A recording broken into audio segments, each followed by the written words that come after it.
s'est installé comme on a pu. Je suis allé voir l'autre groupe pour vérifier que leur radio marchait. Quand je suis revenu, le tir aura lieu à 5h30. ils se sont tous éparpillés pour ne pas se gêner. Ils ont sorti leurs lunettes noires. Certains ont mis de la crème solaire. Moins 10 minutes. Un tas de cinglés optimistes. Moins 3 minutes. J'avais participé au calcul de puissance et je savais qu'il fallait que beaucoup de choses soient impeccables pour qu'on ait une vraie grosse explosion.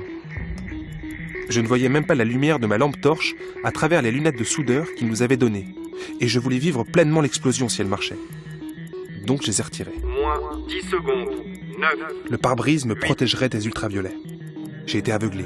J'ai dû détourner le regard. L'image n'a pas quitté mes yeux quand je les ai fermés. Ah, c'était quelque chose. Des nuages sortis de nulle part.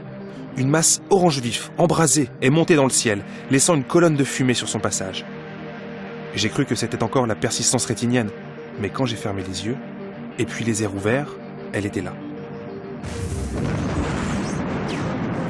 C'était quoi ça? Ça, c'était la bombe.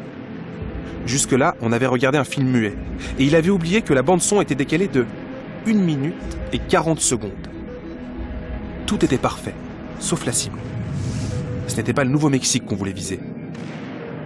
Qu'est-ce que vous avez pensé de l'explosion? Ben, je sais pas. Je n'avais jamais vu ces choses exploser avant.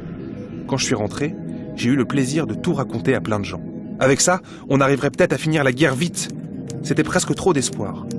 On s'est remis au travail. Malgré tout, on s'amusait comme des fous à Los Alamos. C'était une fête permanente. Pourquoi tu fais la gueule? On a fabriqué un monstre. Mais c'est toi qui as commencé, Bob. C'était ton idée. J'ai quitté Los Alamos peu de temps après, et j'ai trouvé un poste de professeur. À mon retour à New York, j'ai eu une première impression très étrange. Je regardais autour de moi en imaginant l'étendue des dégâts de la bombe d'Hiroshima. D'ici à la 34e rue. Tous ces bâtiments, en miettes.